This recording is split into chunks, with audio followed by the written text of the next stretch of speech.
I have to tell you, I feel like I have called you here because I really resonated so deeply with what you're doing on socials. And it hits right into the heart of my fear for women right now, which is built around this idea that we can slow aging down, that we're against aging. And I saw this incredible quote from Jamie Lee Curtis that said, "I'm not anti-aging, I'm pro-aging." And I thought, pro-aging, this is what we need to talk about. So when I found your Instagram, I was like, here is a beautiful woman who is like, seems like you've been talking about this for a while, has really been helping offer up a different approach to aging. So I'm going to A, start by welcoming you, and B, by just, can we dive in to why anti-aging is not the path we want to take for women? Yes, thank you, Mindy, for having me. And thank you for having me to speak about what I believe is a very urgent conversation. Ooh, and like something that is important, as we both have young daughters in their, I believe, 20s. Yep. They're watching. And I feel a massive responsibility to create a different narrative. My daughter will choose her own path, but I feel a huge responsibility to give her an alternative storyline to being a woman on the decades-long journey as she watches me. Yeah. It is interesting, as when you're a mother of a daughter, you become acutely aware she's watching everything. Yes. But then when you launch them, you forget they're still watching. So I think that's so beautiful. And one of the things that disturbs me about the anti-aging movement is that women are toxifying themselves to slow the aging process down. And I want to share a story that I had with a close friend of mine from childhood. And she came, we hadn't seen each other in a couple of years, was both mid-50s. And we started talking about plastic surgery and what she was doing. I haven't done anything. And I asked her, when she told me what she was doing, I said, why? Like, why are you doing that? And she said, well, when you meet people that you haven't seen in a while, or you could connect with people, the first thing they say to you is, you look so good. And I'm like, really? Like, for me, like, that wouldn't be, like, I'd rather them say, I love what you're up to. I get a lot of people say to me, I love your energy. Like, that is a bigger compliment to me than you look so good. And so I started to unpack this with her because it really baffled me. And what I got to is, ultimately, you look so good it equates to you are worthy to the culture. Yeah. So is the anti-aging rhetoric, I love the way you said the urgency, is it because women are scared of being tossed aside by the culture? I believe so, absolutely, because I believe when we look at the patriarchal system at hand, we have built women's really only sense of power. When you think about the fact that women didn't even have financial agency until 1975, at least here in the US, right? So we're not talking about very long ago. A woman's power was in the shape of her body and the youthfulness of her face, the tightness of her skin, the suppleness of everything, the length of her hair. So if that's the only way that you can have any sense of power in the world, you are going to hold on to that as tightly as possible. And I think it's how women secured their place in society. It's how they maybe got the man, or they could attract the man who was or had more options. And so when we are still operating on an outdated storyline and we haven't revamped the way, and that's what I think this conversation is about. Yeah. But when we haven't revamped the way we are able to insert ourselves into power in this society as women, we are still borrowing a really outdated system that keeps women forever chasing. I feel like anytime a woman jumps on that train of Botox, fillers, plastic surgery, I feel like it is a moving train that you almost can never get off. And I find women becoming more and more addicted to it. And so I think it's a very scary, scary situation that we're in.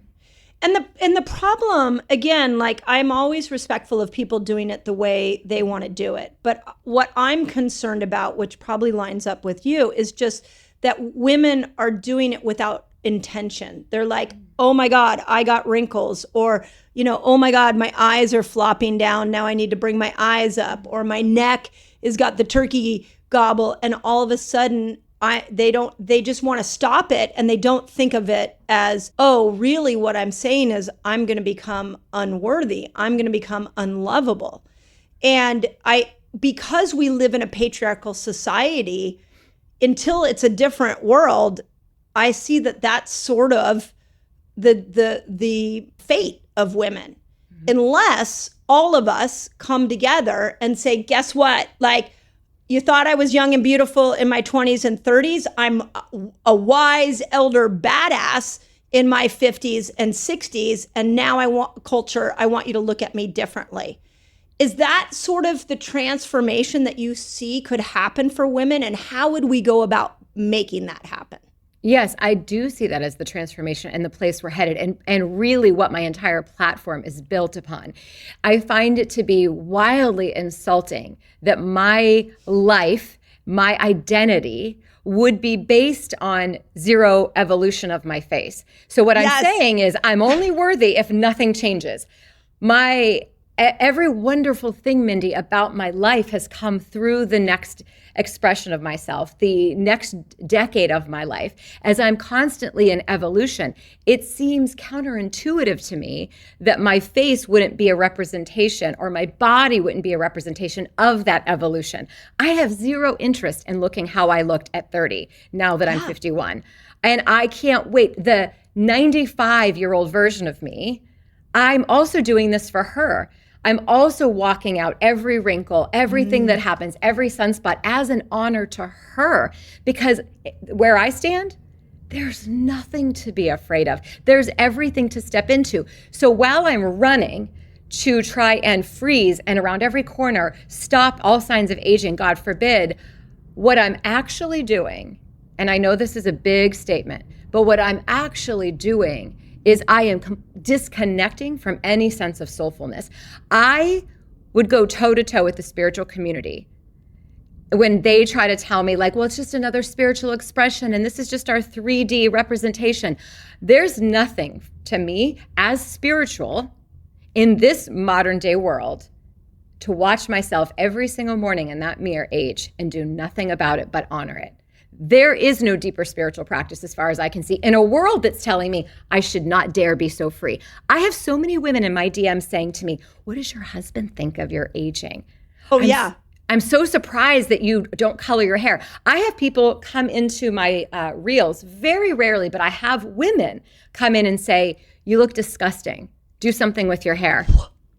Yeah. Do I get DMs from women that say, women that say Botox, my 11s, Botox, so that because you look older than me, you should really Botox. I have had more people, and they're all women, and I'm like, yeah, but my ethos is to not toxify myself, so that doesn't really make sense because Botox is rat poison, and why would I put rat poison into my body? Right. And on the flip side of that, a question I have been asking, and you are the right person to ask this to, is what does wisdom look like? I'm not saying what does wisdom feel like. I'm not saying what does wisdom sound like. But if we all freeze our faces and we are in anti-aging, how do we know where the wise elders are in our community? Full body chills right now when you said that. Like, head to toe chills. It's so interesting. My 21-year-old daughter said to me a couple of weeks ago through a really sad tone, Mom, I don't even know what a 30-year-old face looks like anymore. Wow. Yeah. Wow. I don't know. I have no idea of what that looks like. And she was showing me a couple of trends on TikTok for girls her age. And it's a mother-daughter day. They call it like their mother-daughter day, bonding, where they go get Botox together. And then they go get their manis and their petties. And I thought, this is so sad to me that we have now created a trend around mothers and daughters bonding through toxifying themselves, rather than sitting down and going for a walk or having conversation like, tell me what makes your heart beat so fast that you get so excited about. What's that one thing you can't stop talking about? Or what's that one thing you're really scared about right now? What are you worried about for your future? Where are those conversations? And I agree with you. When we are, again, I feel a massive calling in the depths of my soul and a responsibility to this next generation. Mindy, when I go out on the streets of the world, even happened last night here in California, no matter where I am, I could be in Croatia, I can be in Ireland, I can be in anywhere. Young women in particular stop me on the streets and say, thank you. Girls in their 20s, thank you for what you're doing. I don't have any role models for women who are aging. Thank you so much. I had a woman accost me in the most beautiful way recently in New York City. And she said, I showed your page to my boyfriend. And I said, just so you know, I'm going to age like this. And if you have a problem with it, we should just end this right now. Oh my God, that is so beautiful. I feel like I found a kindred sister because I have, being public on social media is you need a thick skin. And I have had moments that I have butt up against my own like ethos again, like my value system. And I always go back to, I need first to make myself proud of me. Yes. And if I can't make my own self proud of me, then I'm really doomed.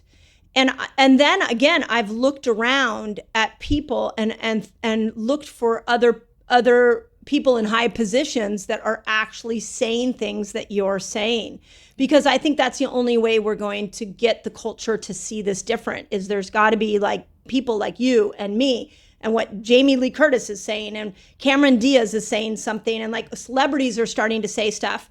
And I feel like we need to claim eldership back. We need to claim that, the postmenopausal woman has so much power when you break it down and you look at like the brain changes that happen to us. Like you should fear us. Like Mindy, I think that's what it is. I actually think that I do. I actually think because you can easily impress a younger woman more often than not every time. More often than not, a 20-year-old, a 30-year-old, maybe even early 40s is more easily impressed than a woman who's been through some shit, than a woman who's arrived at this place of agency. You can't impress her as easily. She's going to say what she really means. And so I think what we actually fear is the power of a woman in midlife and beyond, because she doesn't give any F's anymore. And she's going to really tell you what it is that she wants and needs in her life and this relationship. And for a man who's not doing any of his own work in his life, that's going to feel exhausting. That's going to feel really hard to keep up with. So I feel like, I've had women say to me, oh, it's easy for you to say because you've been married for 28 years. If you got divorced, your husband left you, you would run out and color your hair. You'd start getting Botox. And I said, as a matter of fact, not only would I not, I would double down on not doing it. And here's why. Right. If I'm somewhere in the world, Mindy, and a man is attracted to this, then we may have a possibility of a conversation. I am not an energetic match for a man who needs me to look 35 when I'm 55. I have no interest in being with a man like that. My husband, when he started aging, he's 6 years older than me. It was a non-event. Let's just say that. It wasn't even an event. Like, am I going to color my hair? What am I going to do about these wrinkles? It didn't even cross his mind. Life just continued. And then a lot of women around me, as we were starting to approach that age, everybody was starting to whisper, like, what are you going to do? How are you going to handle it? I'm like, handle what? What are you talking about? Like, right.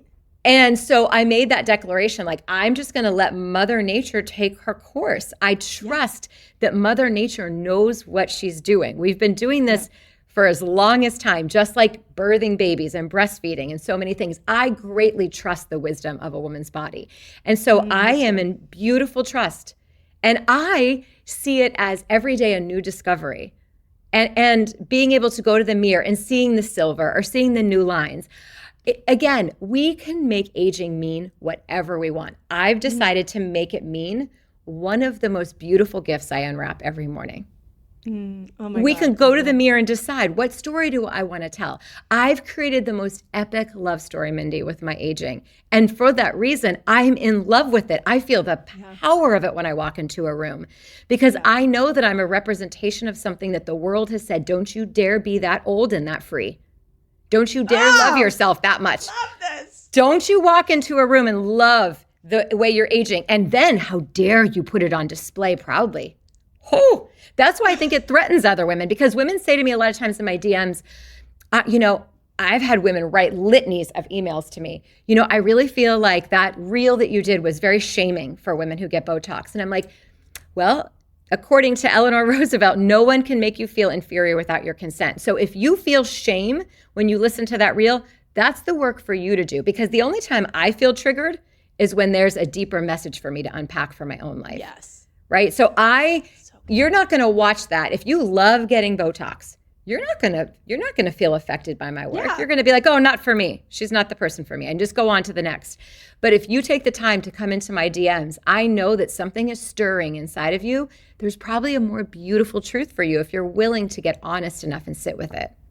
Oh my God, that is so beautiful. And it's interesting, as you were talking, I was thinking about during the pandemic, my sister who lives in Boston and we live in California said to me, will you take a picture of mom's hair color so that we can see what hair color we are heading towards, because my mom colors her hair. And at that moment, I was like, I never even realized that. I don't know my mom's real hair color. Like, yeah. And so I did. I took a picture because her roots were growing out and I sent it to her. I'm like, here you go. Here's what we're in for. And without that, there's a little bit of female connection you're missing, like if you look at the way many cultures pass wisdom down through the women, if we are just completely freezing aging, I believe we're missing out on the wisdom getting passed down that can come again from a visual expression of aging. And, I'm sure you've studied her work, but one of my favorite people, our favorite authors is Clarissa Pinkola Estes. Yes.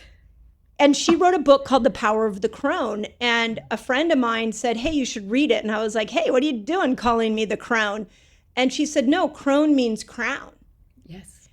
And when I started to think about that, I was like, in our Western culture, we have completely shut the wise elder woman down. Yes. And we are not giving her a voice to speak. And this is why I started searching and I was like, what does wisdom look like? I've asked so many people this question. What does wisdom look like? And nobody can give me an answer because we've all tried to manipulate the look of wisdom. Right. You know what wisdom looks like to me? Yeah, when you go, especially where you live, right, with the access to like such beautiful landscapes and forestry, when I go and I stand in the middle of the redwoods, or I go and I stand in the middle of a forest somewhere, and I look at the majesty of these big, beautiful trees, I don't think, oh, it's a little too mature. If only it didn't have this bark peeling here and that branch was like that. I go there and I am so in awe of all it has withstood and how deeply rooted and firmly planted it is, regardless of the storms that have passed through, that it's still there with the test of time. And to me, that's what wisdom looks like for me to represent. I am so deeply grounded. I feel like a safe harbor for a lot of women in my life. I feel like that woman, as the tides come and go and people are frantic and they're running around so terrified in their princess energy, I'm standing there as this deeply rooted queen. It's going to be okay. And when you're done in the fear, I'll be here. I'll be here to guide you to what actually, and I spent many years also in the childbirthing industry, and I also taught, because I loved it so much, as a side gig on Sunday nights, I taught natural childbirth for 10 years because I love the wisdom of a woman's body so much. And I was like, that's okay. I'll always be here. When you want to learn about the power of your body to bring a child into this world, I'll be here. And for those who are scared, it's okay. That's okay. You heard the lies and you believed they were the truth. You interpreted them and took them and absorbed them into your soul. And so what I think is happening for aging is in a world where we have infantilized women, and you think about the pornography culture and you think about the things that happen and what men are looking at, when we are attracted to that look, and I can't remember the name of the Netflix special where they talked about like Abercrombie and Fitch and Victoria's Secret. And they were saying that the ideal age for a woman, like in her prime, is 15 years old. What? 15. And think about that. Wow. Think about how easily it is to manipulate a 15-year-old. Yeah. Right? Because what does she really know about the world? I remember me at 15. What? No, nothing. So, and if it's a patriarchal world, what I know is how I look matters. Absolutely. Absolutely. Have you read the book? Oh, I'm going to forget the name of it, but somebody just recommended it to me. Actually, I just finished my own book. And so my publishing company was saying to me, your book has a tone. My book doesn't come out till March, but they were saying your book has a tone of women don't owe you pretty. And it's a book about how we, as we move in the world, we don't owe anybody in the world beauty or prettiness. We owe the answer, like you said, the number one person that you have to put your head on the pillow for or answer to or make proud is you.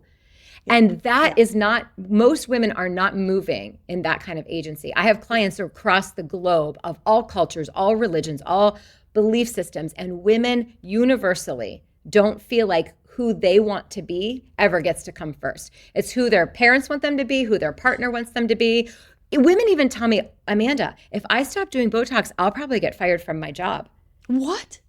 Yeah, I know a news anchor, a very well-known news anchor, who is her co-anchors are men who are visibly way older than her, completely gray, wrinkles, and she is fighting tooth and nail to show zero signs of it because as she's approaching 40, there have been conversations already that she may not be the person for the role anymore. Now, they'll never come out and directly say because of your aging, but she was explaining to me, and I said, then just go create a new table. Why do you keep sitting at the table that perpetuates that system? And she's like, it's just easier this way. I'm like, that's not a table I'd want to sit. It's like an uphill stream. So, or like swimming upstream. Yeah. I had something that came to my attention this year was a feminist philosopher. I keep talking about her on my podcast, Carol Gilligan. I'm trying to get her on my podcast. And she wrote back in the 80s something called In a Different Voice. And if you haven't heard about it, this is right up your alley. So what she discovered is if you ask an 11-year-old girl a question like, what do you want to eat? She will tell you exactly what she wants to eat. But if you ask her at 13, after she's gone through puberty, what she wants to eat, she will say, I don't know, what do you want to eat? And that it's in that time period when our hormones come in, because our hormones give us that sexual feeling now. I mean, we're really sexual beings, to the 15-year-old horrible comment, but is that now that's where we adapt. And I have a real feeling that, and I can only, this is a journey I'm personally going on, is going back and learning again who the 11-year-old was, who the 10-year-old was, what was her desire before her hormones came in and she became a world-class people pleaser. Because now I'm 55 or almost 55. I'm 2 years into my postmenopausal experience. The hormones are gone. And I'm looking at aging and thinking exactly what you're saying. I don't want to manipulate myself to feel worthy. That actually it's a moment for me to reconnect to whoever that authentic girl was. Who was she? And how do I go back and understand her hopes and dreams before the patriarchal culture told her to be something different? And I think aging is a form of reclamation. It's bringing back that girl into your life today before you manipulated every single part of you to please a culture that only wanted to keep you sexually attractive. Yes. And a culture that profits off of you, whether it is selling the products through the vice of fear, right? That you need all of these things to be worthy and to be lovable. Whether they're selling to you through the modem of fear, or they're profiting by, sexualizing you in all of the ways that women are sexualized, to sell things, to move the needle in every possible industry. And I completely agree that going back to saying, hell with that, I see, when I look at all of that, I am so immovable when it comes to all of that, because I see exactly what the modem is and why they're trying to terrify. I mean, there's not an ounce of fear in me when it comes to aging, like none whatsoever. So I see all of that. I do feel sad for the women who believe in all of that messaging. But my work is exactly what you're talking about. It is a redirection. And before coming on here, I have a lot of clients via a messaging app where we do voice messages every day. Mm-hmm. And one of the biggest things I take women through is this reconnection. And I just recorded last week with my team, this beautiful, we call it the inner maiden meditation, where I take them on a journey back to that 7, 8-year-old, 9, 10-year-old girl, that girl in there whose dreams, anything was possible. She had the most beautiful dreams. And as soon as she realized that the world had expectations from her, bit by bit, the walls started to close in and she lost her magnetic energy because she now realized like, oh, my father has this expectation. The boys at my school have this, the girls. And before you know it, she's so far removed from herself. So I have women in their mid-40s and beyond coming saying, I want to find her again. I want to reconnect with her. Yeah. And that's the opportunity, I think, of menopause and perimenopause. I call it the neurochemical armor. The neurochemical armor is coming down. You're starting to get this reflection of who you've been and who you can be. And here we are either villainizing menopause or creaming it or patching it, which whatever you choose to do, there's no criticism on that. But don't miss the opportunity. And in my book, when that neurochemical armor comes down, there is like, oh my God, it's like a waking up to the 11-year-old and then dealing with the traumas that have been accumulated while you were under this patriarchal hex. So I know you do a lot of trauma work, like speak, because I like some of the stats that really kill my soul are like 40 to 50 is the most common time for a woman to commit suicide. 70% of divorces over 40 are initiated by women. To me, these are women that are waking up to this truth that they had altered themselves and they don't know what to do. And I feel like voices like you, me, other people, we need to stand up as a collective and surround these women and say, you just were asleep. You were asleep for 40 years and you're waking up. Don't turn on yourself. Go back to your authentic self and let her shine. So how do we help these women when they're in that moment, when traumas show up, when they hear words like we're talking about and say, you two are so brave? It's like, no, there's a deeper awakening that you and I are saying don't miss, but there's also a deeper healing that may need to happen. Absolutely. You know, I started a podcast maybe 20 weeks ago, and it's Midlife Muse, and I named it Everything Your Mother Never Told You, right? And it's because and it's not about blaming. It's the reality. Our mothers couldn't teach us a different way to source our lives because nobody ever taught them. Right? So women like us are coming with the megaphone saying, wait a minute, I do believe there's a different way that we can do this, a more beautiful way. My own mother, possibly yours, I'm not sure, is looking at me like I'm the bravest woman that's ever walked this earth at 75. She's still terrified of aging, colors her hair every 2 weeks, and can't believe that I'm as free as I am in my life, right? Wow. To live the way I'm living. So I think the work becomes first, so much grace and compassion as these women start to come awake, right? Grace and compassion, and you look over your shoulder and you realize you built an entire life through the energy of I will obtain worthiness, maybe even a little bit of love, if I serve. And I serve and I serve and I give and I give and I give to the point that I get so far removed, I have no idea who I am.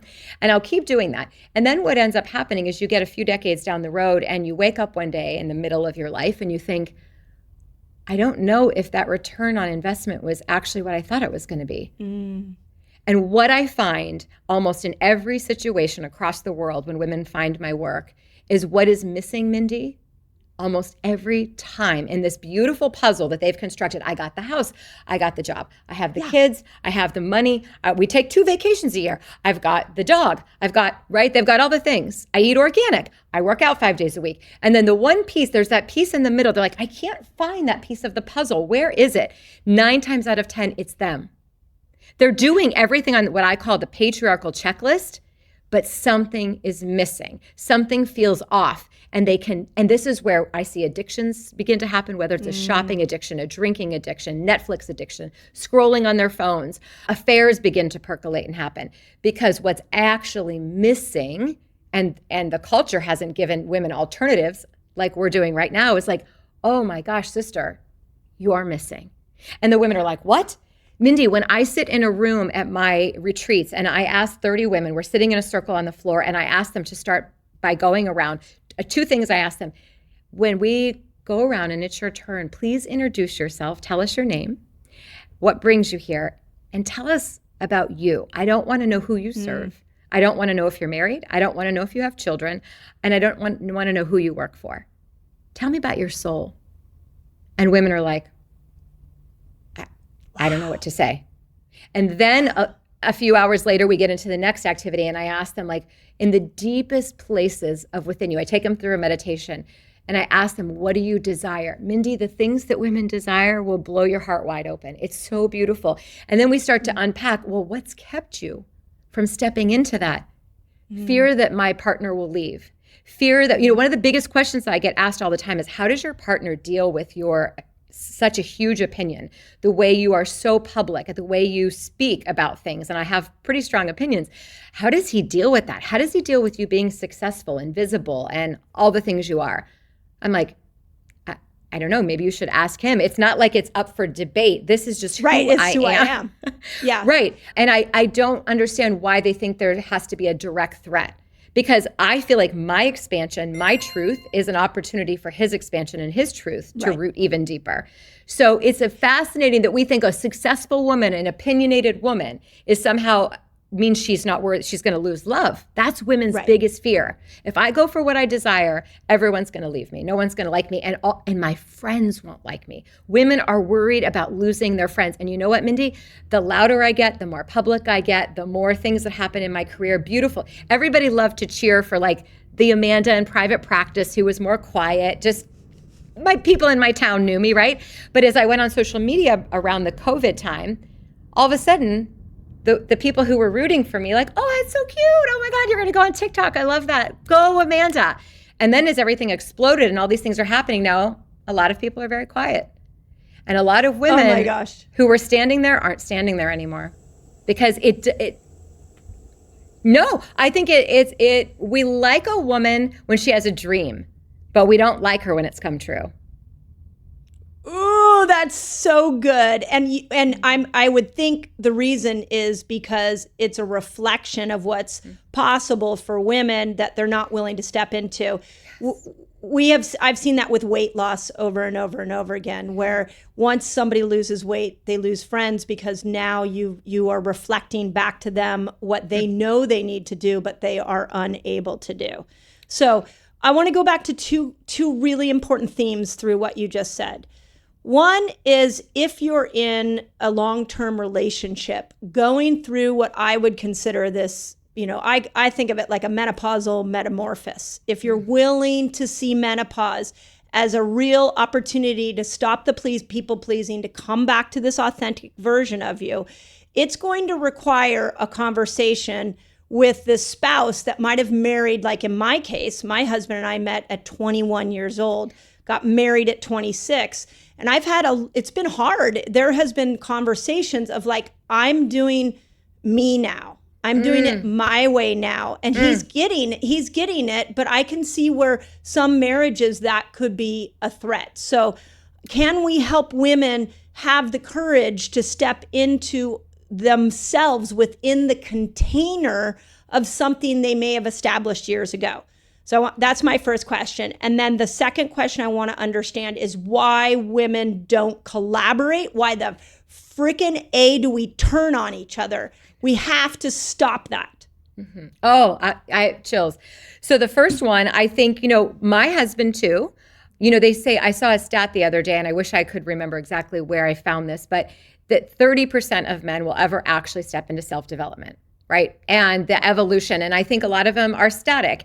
And that's not an insult. It's just the reality. Right? So I remember about 15 years ago, it was either we were going to get divorced And I did file for divorce 15 years ago because I felt like the woman I was becoming, I was no longer a match to the man I married in regards to, I said yes when I was still in my young princess energy. We met when I was 21. Yeah.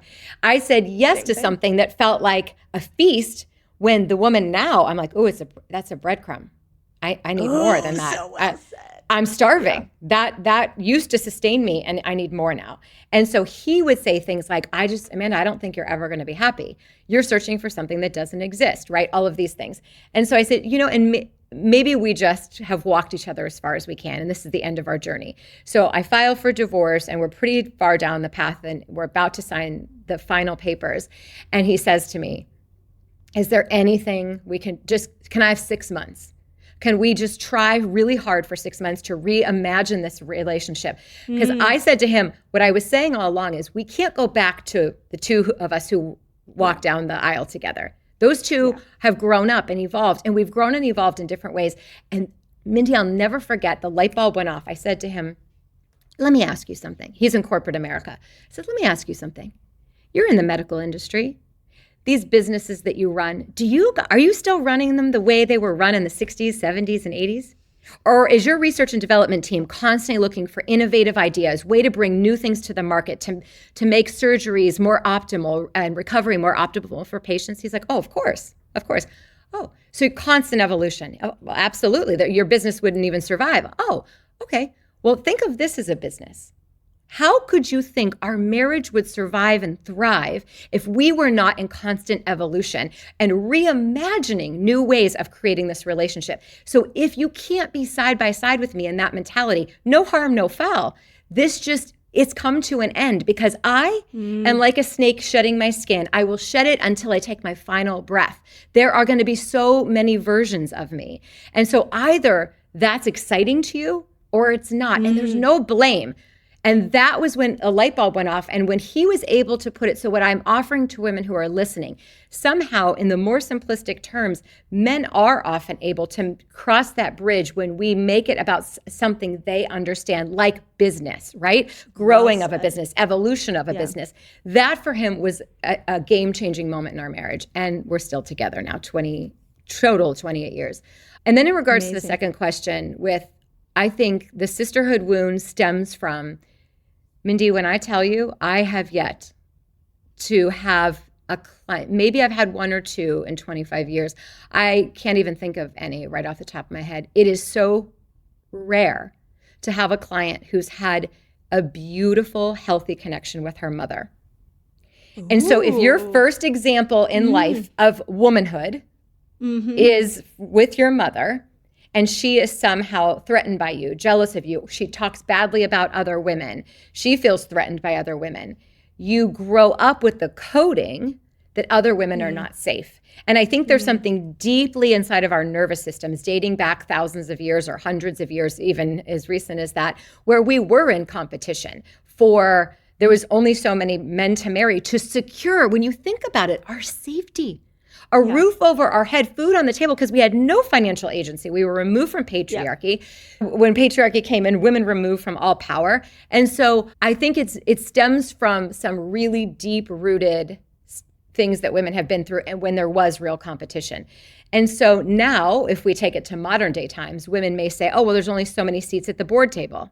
So we are in competition. So until we start to see each other as collaborators, because I always say this, I don't want to be the only one sharing this message. That's why when I met you in Miami, I was like, oh my God, I've like never fangirled so hard. I'm like, oh my God, a woman who literally speaks my language. Where has she been my whole life? Oh, that's how I feel about you. I'm like, we got to partner together somehow, because it's unbelievable. It's because I do get women who are like, oh yeah, I love your message, but yet there's things that are, let's just say, philosophies that are very misaligned in certain ways. I mean, even if we just stand side by side, you could tell that we may both be 51, but it's a definitely different energetic presentation, because there's a lot of influencers. I was at an event in New York City for female, well, there were men too, but where many female influencers in my age range were there. And it is a very different, I kind of felt like I was in my little pod, and then there were all of them. And I felt like we speak two very different languages. Well, I respect that that's what you've chosen for you. I can't even participate in this conversation because none of what is coming out of any of your mouths aligns for me one iota. Actually, the exact opposite. So I think a lot of women in this space are still posing for the patriarchy. Yeah. As opposed to building the matriarchy. You and I can speak for myself. I'm building the matriarchy. I'm building a matriarchal conversation, a matriarchal stage, a matriarchal way. Like, I'll be here till there's no air left in my lungs speaking this message. Me too. And I think that we first of all, you and I probably don't have a lot of women who want to come alongside of that, like really arm in arm and be like, yes, shout it from the rooftops. It's a new message. All revolutionaries are considered crazy when they are sharing a new message. And it's only after they're dead and long gone, people are like, wow, she was really onto something. Yes. So, but I think that we're not going to be able to come together and collaborate as a collective, as women, until we start to become safe women within ourselves. And so my clients are always asking me, how do I become a safe woman to other women? I said, when you stop betraying yourself, when you also stop seeing that there's only room at the top for a certain amount of women. Because I have a membership group, and every Friday we come in and we do brags and celebrations. And I'm like, I want you to brag so big, so audacious, so wild that anywhere else in the world you think every woman would hate you. And let's watch how we get inspired from each other's success. Ooh, so good. Because we've learned how to commiserate in all the misery. And I want to change that narrative. Yes, I don't want to bypass the pain. Yes, we deal with the pain. But we also have to learn how to celebrate each other and normalize it inside of our bodies and notice like, oh, actually, every time that woman goes higher, it's an example for me of what's possible. If a woman is really successful and amazing things are happening for her, isn't that evidence that I too get to have that? Right. So this leads to a concept that I've been trying to bring into the Western world, which is we put the Okinawa women on a pedestal and we're like, look at how old they live. This is amazing. So I went deep down into what are the qualities of the Okinawa Japanese women. And one of the things they do is they create a moai. And a moai is where they come together because they outlive their husbands most of the time. They come together and they share resources. And whether it's financial resources, it's a home, it's food, it's connection, like here's a friend, here's another friend. And I keep thinking, how in this world do we create a moai where every woman comes together in a state of collaboration to lift each other up and say, we're not a threat to each other when you go, okay, let's use you and I. We're both on social media. You have one path you're talking. I have another path we're talking, but we're both talking women's empowerment. Yes. So that doesn't put us at competition. That puts us in a louder sounding message when we come together and we both speak from the lens that we can speak from. We actually can change women in a deeper way than if we pit it against each other and try to do it in a silo. I completely agree with you. And it's interesting. I even just heard a word. My husband and I were here in California together. We had dinner last night. And I was saying to him, let me ask you something. I said, do you ever hear your guy friends or in business, do you hear men talk about, yeah, I'm feeling really empowered? Or, yeah, I'm going to go to this men's empowerment group. Because another word I really am working hard to change is I want us to stop saying empowerment. It's like passive. I love this. Okay. It's like almost a passive form of power. Like, hi, could I have just maybe a little bit of power, please? I just want a little bit of power. Because we think of power as having power over other people. You better believe, Mindy, I want power. I want power over my body. I want power over my voice, over my opinion, agency in my decisions I get to make. I want power in my business and how I run it, who I decide to collaborate with. You better believe I want power. And so I want to normalize saying that as women, we want power. I think that's another thing that needs to shift. He's like, oh my gosh, Amanda, I never thought about it. I've never heard men use the word empowerment in my life. And I hear women in business say it constantly. Well, it's because we want power over the patriarch has had power over us. I actually went down a rabbit hole trying to understand the difference between a patriarchal and matriarchal society. And I spent a lot of time trying to figure out where my brain set on it. And I finally came to this conclusion.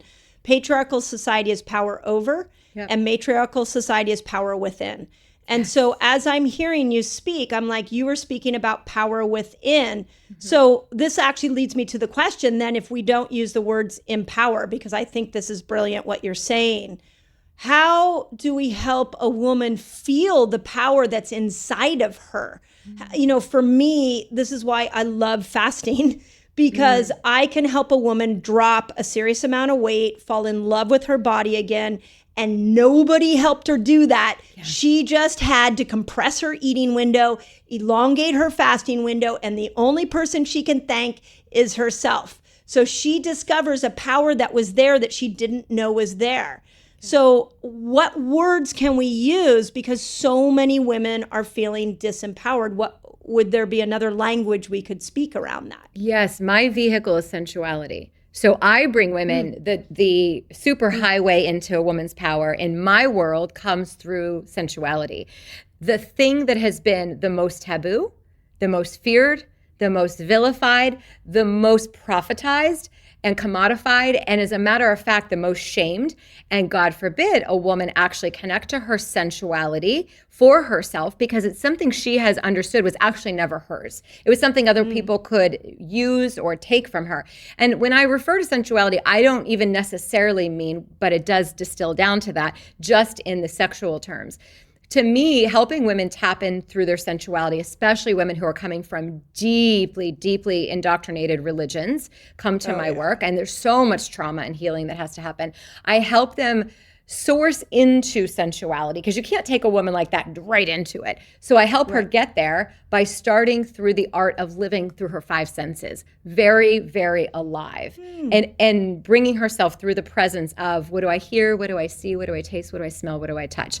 And beginning to make the most luxurious experience out of the simplest of moments. So coming back alive that way. When you are when you are living with the art of your five senses really engaged, you start to live in an energy that has you turned on instead of off for life, for the trees, for the birds, for the smells, the aromas, the fabric on your skin, the eyelashes of the person you're talking to. Everything seems to start to take this like new form and technicolor. And then when she normalizes that kind of living inside of her nervous system, she's very hard to sell to, because life feels so sensorial and delicious. Just living or walking on the beach and looking at the shells is so erotic. Then I help her go a little bit deeper, and it's a journey, right? But then I help her get in to that root, down into that chakra of that sensual energy. And so I do that by many different forms. But when women tap into that, Mindy, all bets are off. That's it. All bets are off.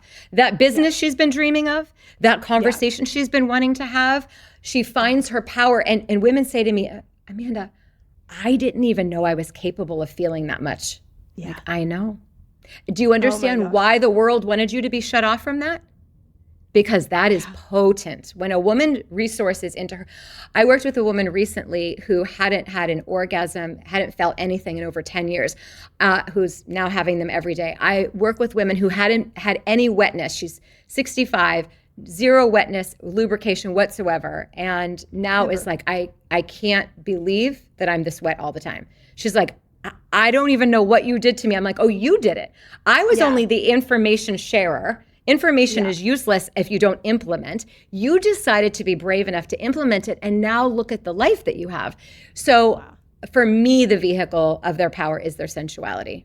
Which is really interesting, because the patriarch, you know, it's fascinating, because I can see that through my lens, because I'm really upset right now about the weight loss drugs, because I feel like we are so far off the track. Now, I know for people like who have pre-diabetes, like it definitely is a lifesaver, but we're missing the deeper meaning here. And now you are being told you need to be a certain weight to be lovable and all. I mean, there's so much there. So when I look at what you said through the lens of my work with the patriarch, it's like, when you show a woman how to lose her own weight and fall in love with her own body, she becomes hard to market to. So with you, like the way you're saying, if you feel your true sensuality just by being turned on by your own senses, now you can't be marketed to. That's incredible.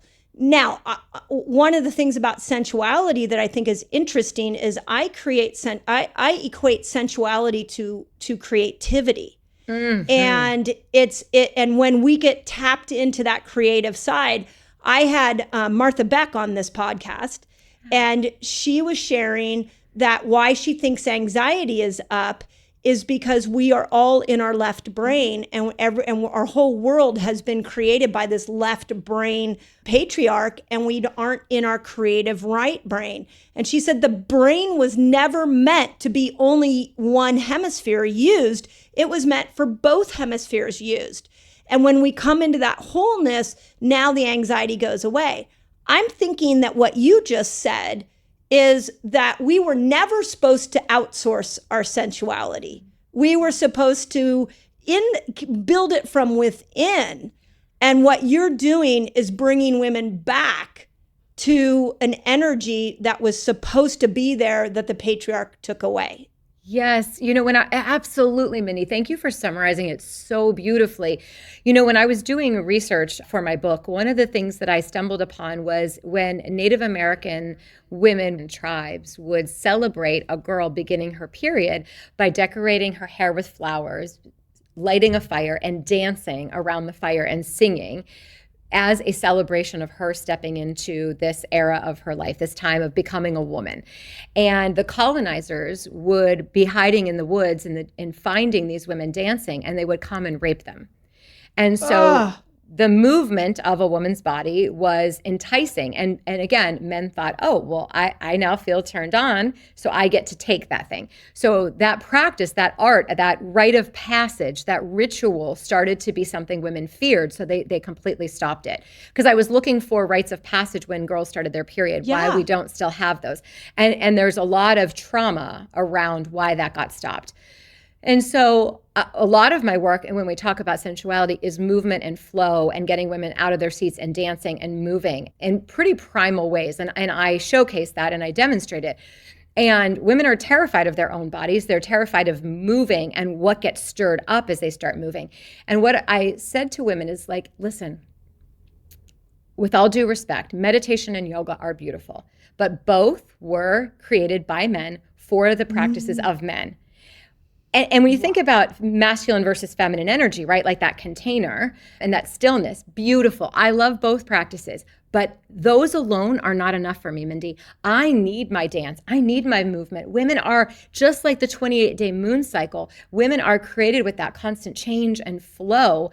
And if we are constantly sedentary, operating just from our cerebral space and not from our womb space, all of our creativity lives down there. And if we're never moving any of that, how do I even know what it is that I want, what I desire? So sometimes when I'm in a session with a woman, I'm like, let's get up out of your seat. I'm going to get up with you. Let's move. Just close your eyes and listen to the sound of my voice. And I just have her start doing some hip circles and moving.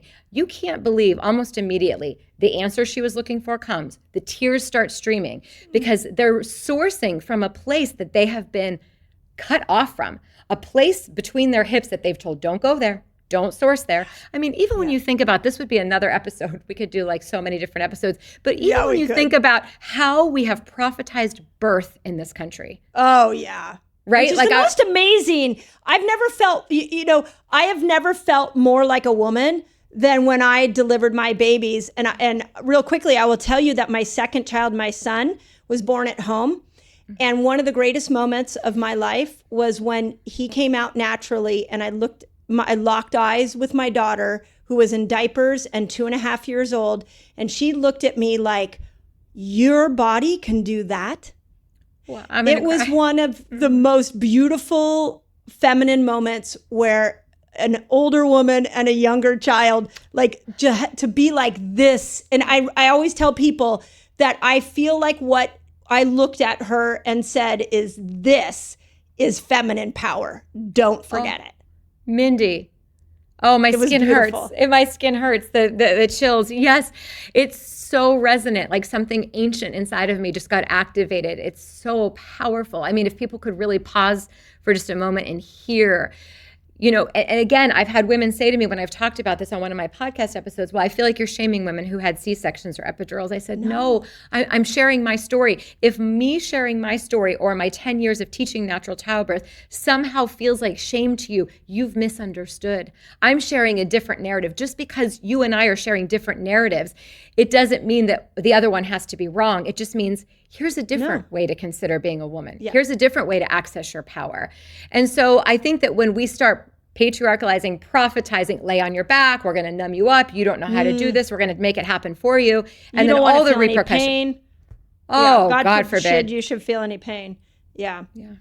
Wow. So, I think that area of a woman's body in general, we've been so disconnected from it that women are afraid to connect to it. And when they do, and they realize, oh my gosh, there was actually never anything to be afraid of. As a matter of fact, so many of the answers of my life live there.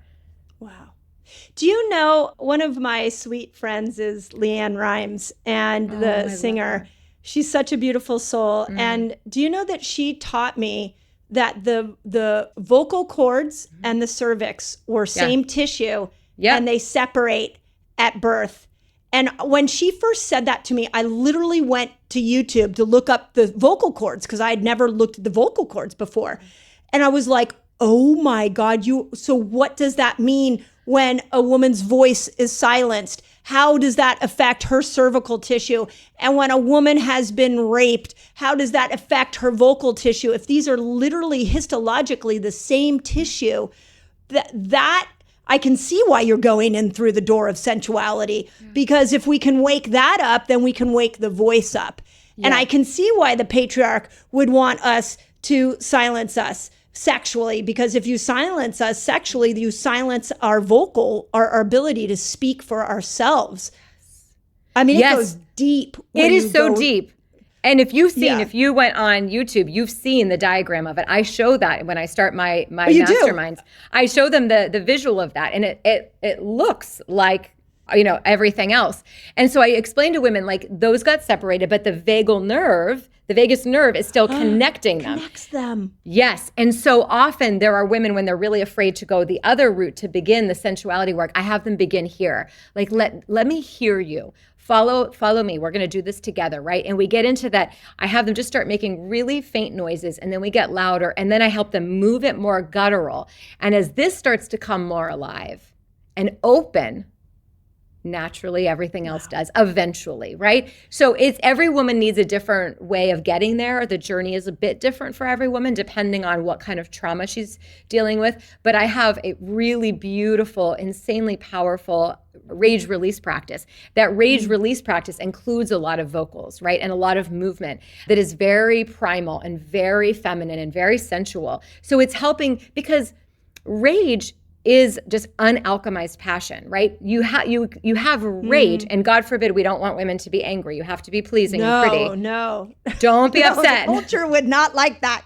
We're called a bitch if we are, just FYI. Oh yeah. But I teach them how to access their rage, because also accessing your rage and being able to usher yourself through that is the flip side of sensuality. It's the other side of passion. So there's just so much beautiful work to be experienced. You know what I want to say on that is the vagus nerve is the seat of the parasympathetic nervous system. And I look at that as I was hearing you speak, I was thinking, well, isn't that interesting?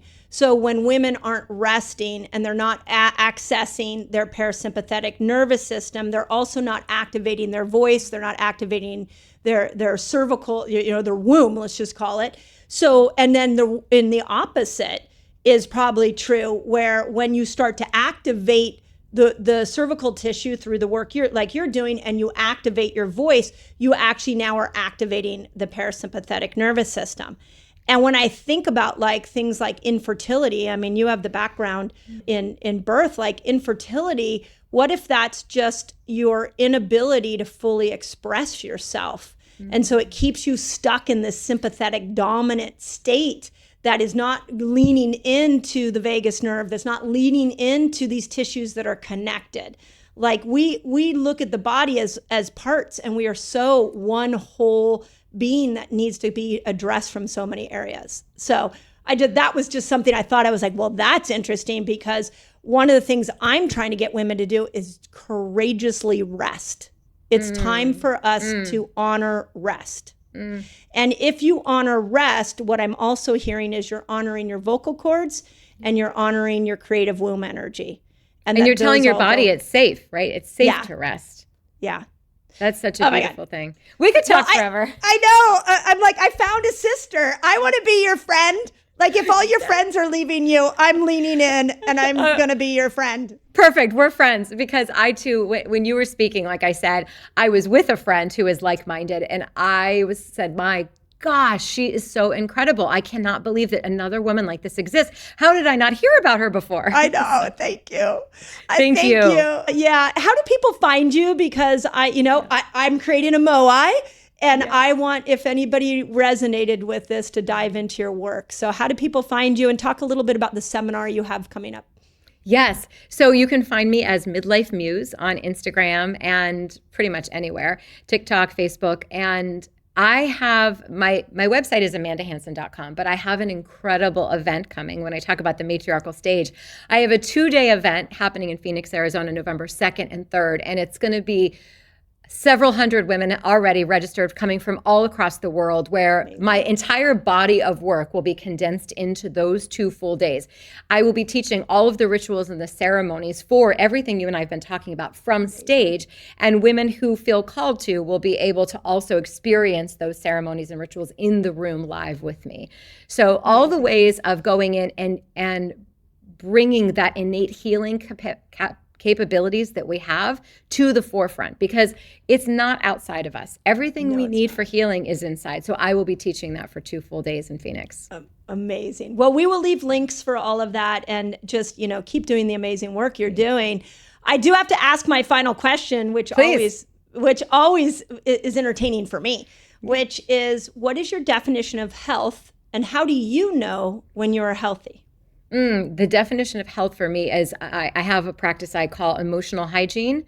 And so I am radically responsible for the feelings that I'm feeling inside, and making sure that I am sourcing and figuring out what I need, so that I am not contaminating the people that I love. I'm not contaminating my business or my clients or the world at large. So I have which I'll be teaching in Phoenix as well, but I have a daily emotional hygiene practice. And the way I know that I am in good hygiene with my emotional health is that I am very clear in what I speak, and I own my feelings. I don't make them about other people. I don't project. And that's how I know I'm doing really good emotional hygienics. Just like we brush our teeth every day, I take care of my emotions every day. Amazing. Amazing. Well, again, I could talk to you forever, and we need to start our Moai. Maybe we're the first 2 members, and we'll pull other women into it. But thank you. You know what I want to say, and this is what I think women need to say to each other, because in this conversation, I actually feel seen by you. Same. Yeah, it's like you and I have a passion around something that's bigger than us. And to hear you speak, I feel heard, I feel seen, and I think that's what is possible for women when we speak our truth and we gather together. So I just want to thank you for that. It's just been, such a beautiful experience for me. So thank you. Thank you. It's been an honor for me to be a part of it. Thank you very much.